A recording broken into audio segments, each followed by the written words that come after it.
So now let's start. So I'm going to use this presentation to walk step by step in the different things that you have to do. So first thing that you have to do is go File, Open Samples, and go and look for Track Mate. So you already know how to do this.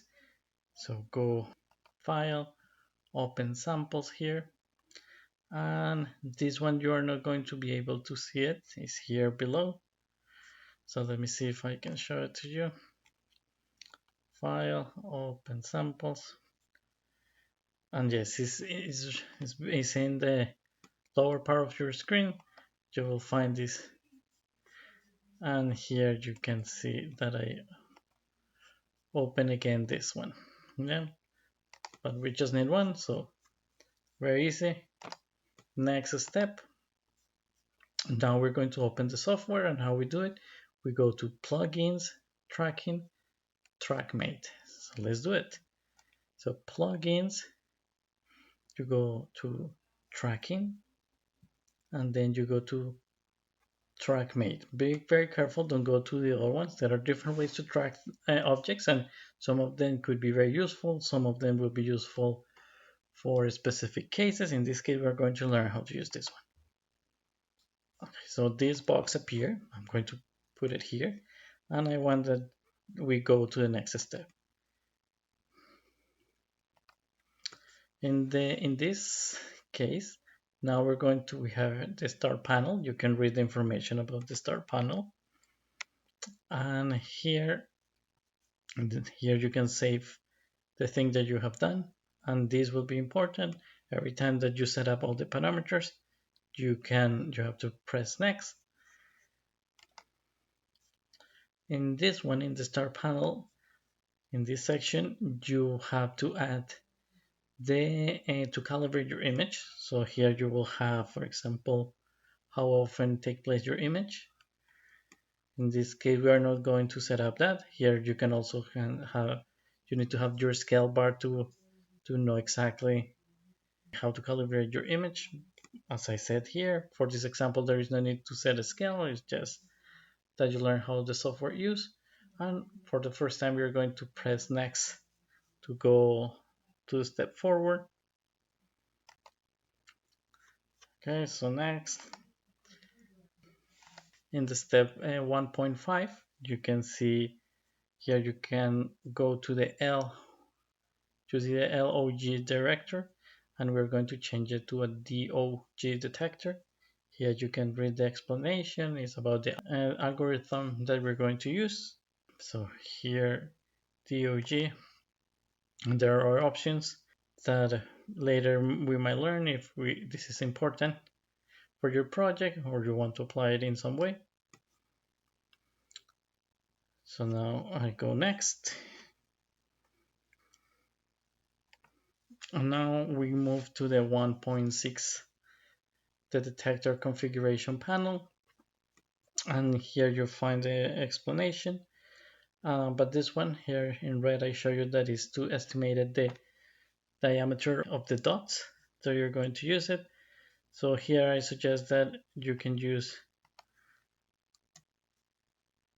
maybe you can use 5 pixels. Let's go to the next step. Here you can have a threshold, and with this one you can, if you have too many dots, you can play with the threshold, and we will have different filters.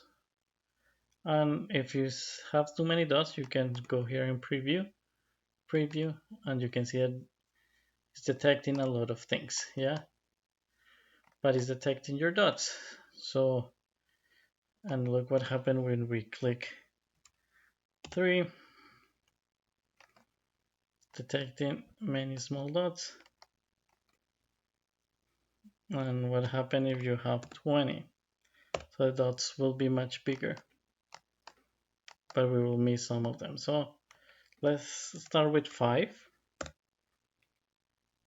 And if we have to change it, we can modify it. So I already went to next, and as I press next, here they will have a lot of information.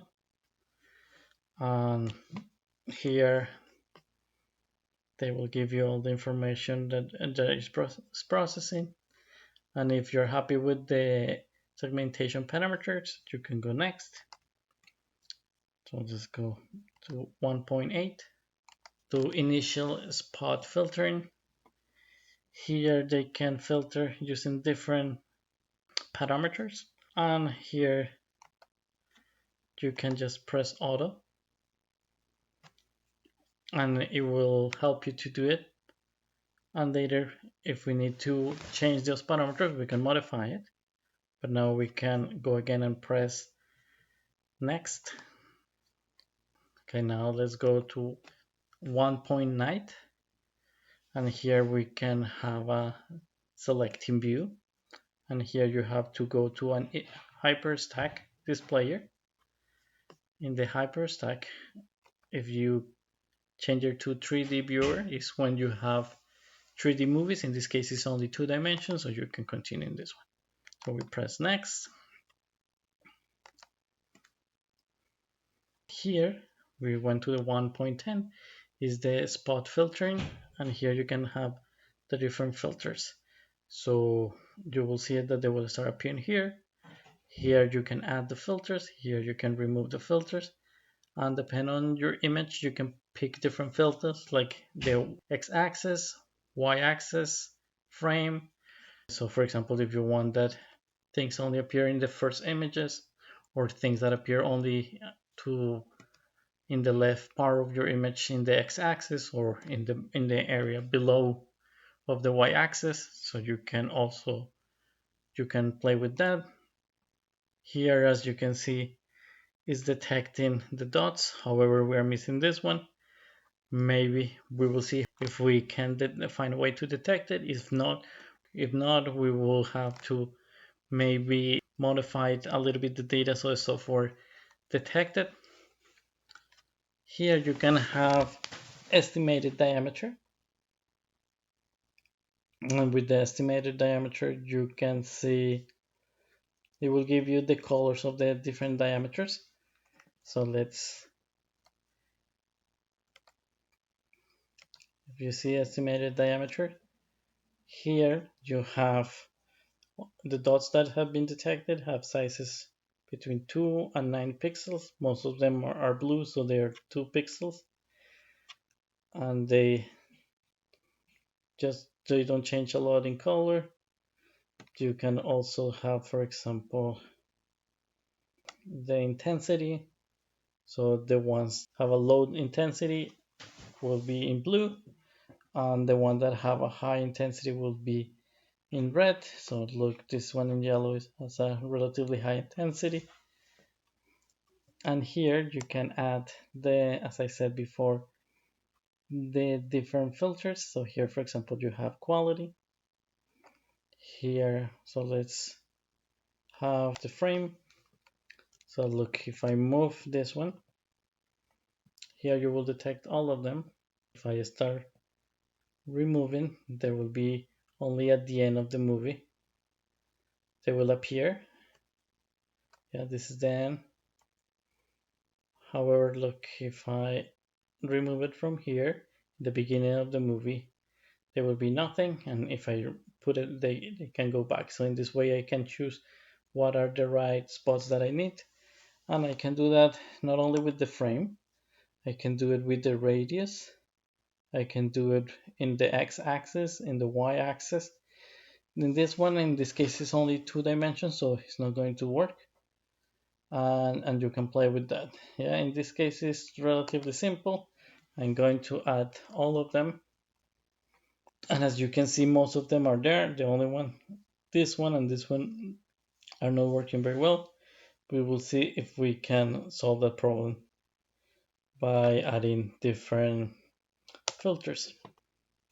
Okay, let's keep going. So here, as I said before, here you can apply how do you want to view the data, so the different sizes, and here you can is the data, the filter that you want to add. If you want to remove something in the x-axis or in the y-axis, or in a different time spot in different frame. So for example, here I have for all the axes as I explained. Here it was only half of the image, and here as I explained, if you move this it will be all the image. So when you make sure that were able to detect most of the data, you just go and press next. Then you go and say they suggest just get simple tracker. So simple tracker.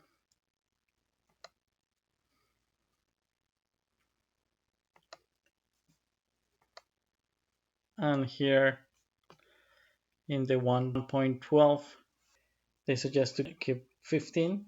The gap is 15. And what is this depend on your data? So for example, if you know that every spot is moving, it should be moving at a relatively distance.